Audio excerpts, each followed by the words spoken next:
మిగిలినన్ని కరెక్టే గాని మీరు చెప్పింది ఈ రాచరికపు పోకడన్నారు మన ఈయన ప కేసీఆర్ గారు. కేసీఆర్ గారిలాగానే చంద్రబాబు నాయుడు గారు ఉన్న 5 ఏళ్ళు అట్టాగే బిహేవ్ చేశారు. ఇప్పుడున్న జగన్మోహన్ రెడ్డి గారు అట్టాగే బిహేవ్ అధికార కేంద్రీకరణ వేరు, రాచరిక పోకడ వేరు, రెండు తేడా. పోకడంటే వాళ్ళు ఎవళ్ళకి కలవకపోవటం. నేను అంటే మిగతా మామూలు రాజకీయంలో ఏంటంటే ఓ చంద్రబాబు నాయుడు గారు కానీ, నరేంద్ర మోదీ గారు కానీ, లేకపోతే మన స్టాలిన్ గారు కానీ, లేకపోతే మరో ముఖ్యమంత్రి కానీ, సిద్ధరామయ్య గారు కానీ, జనరల్గా ఎమ్మెల్యేలకి, ప్రజలకి, మిగతా వాళ్ళకి అసలు అందుబాటులో ఉండటము అది సహజంగా జరుగుతుంది. అందుబాటులో లేరనే కదా! ఇప్పుడు చంద్రబాబు నాయుడు గారు కూడా ఆ 5 ఏళ్ళు అందుబాటులో లేరు. అంటే మంత్రులకు కూడా అవసరమైనంత అందుబాటులో లేకపోవచ్చు. లేరు అనేది ఇప్పుడు తెలంగాణలో జరిగింది, తెలంగాణ ఇంకొంచెం ఎక్కువ జరిగింది. అసలు ఇది మొత్తమే రాకుండా మీరు ఎవరిని అడగండి, అహంకారం సార్. ఇప్పుడు పరిపాలన ఎట్లా ఉందంటే ప్రతి మాట అట్లా ఎవరు కొన్ని వర్గాలు సరే మాకు ఉద్యోగాలు రాలేదని ఇందాక మనం అనుకున్న చర్చ ప్రకారం ఉండొచ్చు, కానీ పరిపాలన గురించి మాట్లాడు అహంకారం సార్, అహంకారం సార్, దొరలా ఉన్నాడు సార్ అని చెప్పని. దొరలు కాబట్టి దొరలు అన్నారు. ఆయన ఆయన ఆయన ఉన్నప్పుడు ఆయన లోకేష్ గారిని కలవండి అనేవాడట అన్నారట. ఈయన సజ్జల గారిని కలవండి అంటున్నారు. అంటే ఎవళ్ళకి వాళ్ళు అసలు ఏం వాళ్ళు మనం ఎలక్ట్ చేసుకున్నాక మన ఎందుకు కలవరు? అంటే అసలు మౌలికమైన సమస్య ఏంటంటే డీపర్ ఇష్యూ, మనం అధికారం మొత్తాన్ని దేశంలో కేంద్రీకరించారు. ఇద్దరే మనుషులు ముఖ్యం, ప్రైమ్ మినిస్టర్, చీఫ్ మినిస్టర్. మిగతా వాళ్ళందరూ నిర్వీర్యం చేసి పడేసాం. మంత్రులకి అధికారం లేదు, నిరర్ధకులను చేసాం, స్థానిక ప్రభుత్వాలు నాశనం చేసాం. కాలక్రమేణా మన ప్రజాస్వామ్యాన్ని, దేశాన్ని అది ధ్వంసం చేస్తుంది. అదే నాకేం అనుమానం లేదు దానిలో. కానీ ఇది ప్రత్యేకంగా ఎందుకు మాట్లాడలేదంటే అది అన్ని పార్టీలు చేస్తున్నాయి కాబట్టి ఒక పార్టీకి ప్రత్యేకంగా ఆపాదించడం. పాపం ఎవరిని ఒకళ్ళ ఎన్నికల్లో ఓటమికి అది కారణంగా నేను చెప్పట్లేదు అంతే. అదర్వైజ్ ఇప్పుడు మోదీ గారు రేపు పొద్దున మళ్ళీ అధికారంలోకి వస్తే నా దృష్టిలో 4 కీలకమైన అంశాలు ఉన్నాయి దేశంలో. ఇప్పుడు చేస్తున్నంత మంచి కొనసాగించాలి, కానీ ఈ చిన్న పట్టణాలు వచ్చి గ్రామీణ ప్రాంతాల్లో ప్రజలు దూర ప్రాంతాలకు పొట్టచెట్టుకుని వలస పెట్టే అవసరం లేకుండా. ఇప్పుడు కోవిడ్ టైంలో మీకు గుర్తుందా, లాక్డౌన్ అప్పుడు ఎన్ని లక్షల మంది ఎన్ని వేదనలకు గురయ్యారు. నిజంగా మనం మానవత్వం ఉన్న సమాజం అయితే మనంతా స్పందించాలి కదా, రేపొద్దున అలాంటి పరిస్థితి రాకుండా కాపాడుకోవాలి కదా. కాబట్టి చిన్న పట్టణాలకి తక్కువ నైపుణ్యంతో ఉన్న వాళ్ళు అక్కడికక్కడ ఉపాధి కల్పన ఏర్పాటు చేయడం ఒకటి, విద్యని బాగు చేసి ఉన్న ఖర్చుతోనే ఖర్చు పెంచకుండా ఈ కొంచెం రీజనబుల్ అవుట్కమ్స్ తీసుకొచ్చి స్కిల్స్ పెంచడం ఒకటి, హెల్త్ కేర్ని పెద్ద ఖర్చు లేకుండా ఇంప్రూవ్ చేయడం ఒకటి. కనీసం మీరు చట్టబద్ధ పాలన మీరు తీసుకురాలేరు ఒక రోజున, కానీ కనీసం కాంట్రాక్ట్ ఎన్ఫోర్స్మెంట్ కానీ, ప్రాపర్టీ రైట్స్ కానీ, తగాదాల పరిష్కారం కానీ వేగంగా జరిగే ఏర్పాటు చేయడం, ఈ 4 జరగకపోయినట్టయితే మీకు ఆర్థిక వ్యవస్థ నడవదు. ఈ ప్రగతి కూడా కొంతకాలం వచ్చాక ఆగిపోతుంది.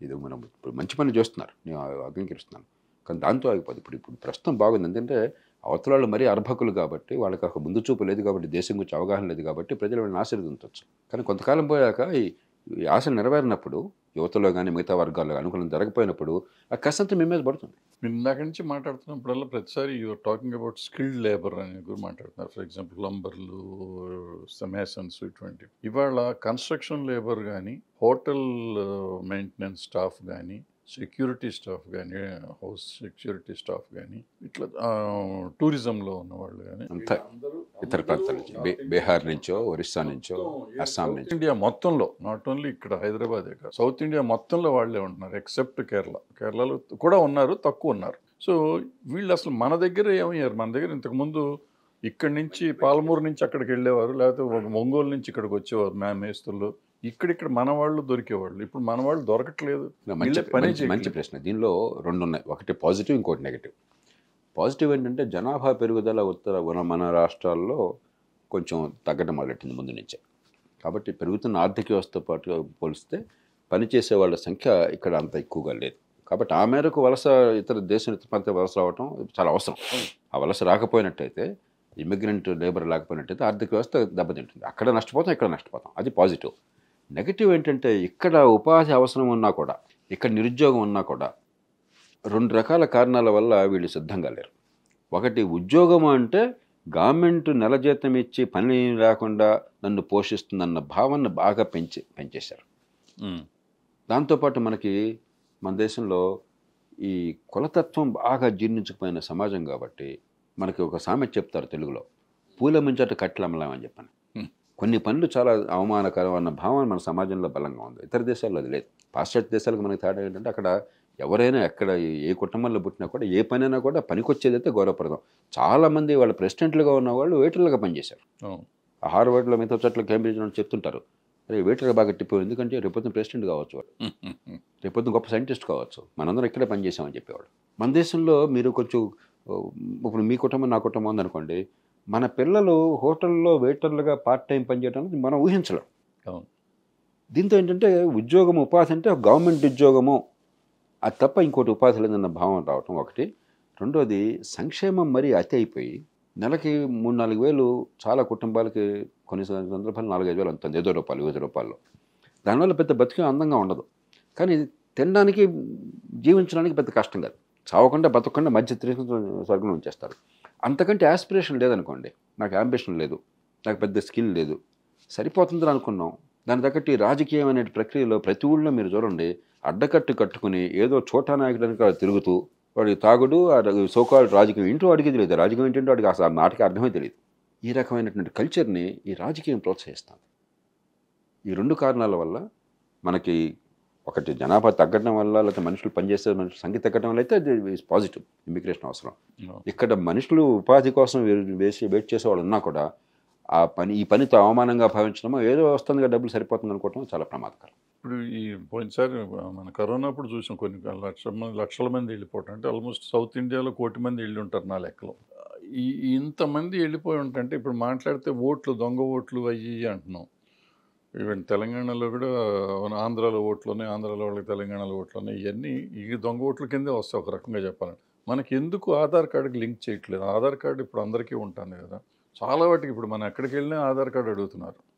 ఈ లింక్ ఎందుకు చేయట్లేదు? దానికి ప్రాబ్లం ఏంటి? ఈ దొంగ ఓట్లు ఆటోమేటిక్గా వెళ్ళిపోతాయి. సుప్రీంకోర్టు ఆర్డర్ల ప్రకారం ఆధార్ కార్డుని ప్రభుత్వం నుంచి వచ్చే సంక్షేమ పథకాలకు తప్ప దేనికి లింక్ చేయకూడదని ఆదేశం ఇచ్చింది. ఎందుకంటే మీ ప్రైవసీ దెబ్బతింటుంది వంగతో. మీ వాదంతో అంగీకరిస్తాను. ఎందుకంటే ఓటింగ్ కానీ, లేకపోతే రేషన్ కార్డులు కానీ, ఇలాంటి సందర్భాల్లో రేషన్ కార్డులుగా లింక్ చేస్తున్నారు. లింక్ చేయడం అవసరం, కానీ మీ అనుమతి లేకుండా లింక్ చేయకూడదని చెప్పి కోర్టు ఆదేశం ఇచ్చింది. కానీ ఒకటి, ఓటర్ల జాబితా చాలా మేర ప్రక్షాళన జరిగింది, పూర్వం ఉన్నట్టుగా లేదు. ఇప్పుడు గొడవ చేస్తున్నారు రోజు. అంటే ఏమవుతుందంటే నగర ప్రాంతాల్లో కొంచెం ఇంకా ఇబ్బందులు ఉంటాయి, కానీ లోక్సత్తానే గతంలో దేశవ్యాప్తంగా చాలా చోట్ల మొత్తం నియోజకవర్గం మొత్తంలో సర్వేలు చేశాం. పట్టణ ప్రాంతాల్లో భరద్వాజ్ గారు ఆ రోజుల్లో 40-45% తప్పులు ఉండేవి. తప్పులంటే ఉండకూడని పేరు ఉండడం, అక్కడ లేని మనిషి పేరు ఉండటం, అక్కడి నుంచి బదిలీ అయిపోయి ఉండొచ్చు, చనిపోయి ఉండొచ్చు, వేరే ఊరికి వెళ్ళి ఉండొచ్చు, ఏదైనా కావచ్చు. లేకపోతే ఉండవలసిన పేరు లేకపోవటం, ఈ 2 కలిపి 40-45% తప్పులు ఉండేవి. ఇప్పుడు కూడా తప్పులు ఉన్నాయి, కానీ అవి దాదాపుగా ఒక 5-6%, 7-8%. నాకు 2 ఓట్లు ఉన్నాయి ఒకే ఇంటి నెంబర్ మీద, ఎందుకనేది తెలియదు. కొన్ని పొరపాటు లేవు నేను అంటలా, నేను చెప్పేది అందుకే అది స్టాటిస్టికల్గా 45% ఉందల్లా ఇప్పుడు 7-8%, 10%కి పడిపోయినాయి. రెండోది, ఓటర్ గుర్తింపు కార్డులు ఇప్పుడు మ్యాండేటరీగా, అసలు అది లేని వాళ్ళు ఎవరు లేరు. మీకు నాకు కూడా ఇంటికి వస్తున్నాయి. మనం ఫ్రాంక్గా మాట్లాడుకున్నాం, మనం అంతా తిడతాం కానీ ప్రభుత్వంలో అన్ని చండాలంగా ఉన్నాయని. నిజంగా మన దేశంలో ఓటర్ గుర్తింపు కార్డుల వ్యవస్థ ప్రపంచంలో దాదాపు ఎక్కడ లేదు ఇంత హై క్వాలిటీ. 1 పైసా మనం ఖర్చు పెట్టకుండా మీకు ఇంటికి వస్తుంది ఓటర్ గుర్తింపు కార్డు. తర్వాత ఫోటో ఐడెంటిటీ కార్డు ఇవ్వడమే కాకుండా ఓటర్ జాబితాలో మీ ఫోటో కూడా ఉంటుంది. అసలు ప్రపంచంలో ఓటర్ జాబితాలో ఫోటోలు ఉన్న దేశం బహుశా భారతదేశం ఒకటే ఉంటుంది. వీటి వల్ల దొంగ ఓట్లు చాలా చాలా తక్కువ. మనం ఎగ్జాజరేట్ చేస్తాం కొన్ని సందర్భాల్లో. లోకంగా కరప్ట్ బ్యూరోక్రసీ ఉన్నప్పుడు, పాలిటిక్స్ పిచ్చినప్పుడు ఇది తప్పులు జరగచ్చు, కానీ ఓవరాల్గా మీరు చూస్తే ఫోటోలు ఉంటున్నాయి. ఇప్పుడు ఇక్కడ ఉంటుంది, అక్కడ ఉంటుంది కదా. అంటే ఇది కూడా అంత భయంకరమైన దొంగే కాదు. అక్కడ గ్రామాల నుంచి పట్టణాలకు తరలి వచ్చిన వాళ్ళు అక్కడ ఓటు కొందడం క్లీనప్ చేయాలి, కానీ మీరు అనుకున్నంత భయంకరంగా ఏం లేదు. భయంకరం నేను అంటలా, జనం ఇప్పుడు మాట్లాడుతున్నారు కాబట్టి. ఎలక్షన్ చాలామంది ఎలక్షన్ రాగానే ఇప్పుడు చూడండి, రేపు పొద్దున ఎలక్షన్ వస్తే కొన్ని 10,000 మంది, బహుశా లక్షల మంది ఆంధ్ర ప్రాంతానికి పోయి ఓటేస్తారు. అక్కడి నుంచి ఇక్కడికి పని చేస్తున్నారు. వాళ్ళందరికీ లేకపోతే కొందరు రేషన్లు అక్కడ తీసుకుంటారు, లేకపోతే పెన్షన్లు తీసుకుంటారు. ఈ రాయితీ కోసం వెళ్ళే వాళ్ళు ఉండరు కదా. ఇక్కడ 1వ తారీఖు ఇంట్లో పనిమనుషులు చేసేవాళ్ళు నెల కాగానే 2 నెలలు కాగానే అక్కడికి వెళ్తుంటారు. ఇది పెద్ద భయంకరమైన తప్పుగా నేను భావించట్లేదు. దీన్ని కొంచెం క్లీనప్ చేయాలి, కానీ రాష్ట్రంలో పరిస్థితిని బట్టి అక్కడ తీసుకుంటారు. అక్కడ కొంచెం ఎక్కువ సంక్షేమం ఉంటే అక్కడ తీసుకుంటారు, అది చేస్తుంటారు, కానీ పెద్ద ఇదే అంత నాకు ప్రమాదకరంగా నాకు అనిపించట్లేదు. ప్రమాదకరమని కాదు, సింపుల్గా దీనికి ఊరికి ఇష్యూ చేసి దాని మీద పొలిటికల్ పార్టీస్ అన్ని మాట్లాడతాం అనేది ఎక్కువ. మన దేశంలోనే కొన్ని స్వచ్ఛంద సంస్థల మిగతా వాళ్ళు ఆధార్ కార్డు లింక్ చేస్తే ప్రైవసీ దెబ్బతినిపోతుంది. ప్రభుత్వాన్ని ఏం చేస్తున్నారో ప్రతి తెలిసిపోతుంది, వాళ్ళకి తెలిసిపోతే నాకు నష్టం జరిగిపోతుంది. మనం అమెరికా ఇతర దేశాలను చూసి కొంచెం అతిగా స్పందిస్తాం కొన్ని విషయాల్లో. కోర్టులు ఏదో ఆదేశాలు వస్తాయి, ఒకసారి దేశంలో కోర్టు ఆదేశం ఇచ్చాక శిరోధార్యం అది. ఆధార్ కార్డు ప్రతి దానికి మనం ఎక్కడికి వెళ్తే అక్కడ చివరి టాయిలెట్కి వెళ్తే కూడా చూపించాల్సిన పరిస్థితులు ఉంటాయంటే. ఇప్పుడు ఏమైందంటే, ఇప్పుడు అధికారికంగా లీగల్గా ఏంటంటే, ప్రభుత్వం మీకు సంక్షేమం ఏమన్నా ఇస్తే అవుట్ ఆఫ్ టర్న్ మీకు హక్కుగా కాకుండా, దెన్ ఆధార్ కార్డ్ మ్యాండేటరీ. మిగతా వాటికి మన ఇష్టం. యాజ్ సిటిజన్ ఇప్పుడు ఎయిర్పోర్ట్ ఉంది, ఆధార్ కార్డు నేను చూపించినట్టు వాడు అడగలేడు. ఇంకో ఐడెంటిటీ చూపెట్టవచ్చు నేను, డ్రైవింగ్ లైసెన్స్. అది ప్రస్తుతం ఉన్న చట్టం. ఈ చూపించినంత లోపల ఏమో మన ఆస్తులు ఏం పోతాయి అక్కడ, నాకు తెలిసి దాని వల్ల నిజంగా అంటే నాకు పెద్దగా నాకైతే అర్థం. రికార్డు మొత్తం అక్కడ ఉంటుంది, దాన్ని ఎవడైనా యాక్సెస్ చేస్తాడు, ఏదైనా చేస్తాడని భయం కొంతమందికి ఉంది. బిగ్ బ్రదర్ ప్రభుత్వం అని టెలిఫోన్లో కూడా ఉందంటున్నారు కదా. ఇప్పుడు మీకు నాకు ఆ భయం లేదు, నేను చాలా ఫ్రీగా ఉంటాను, రిలాక్స్గా ఉంటాను. ఏమైంది మనకి ఏమవుతుంది, కొంపని పోతుంది. కానీ కొంతమందికి ఆ భయాలు ఉన్నాయి.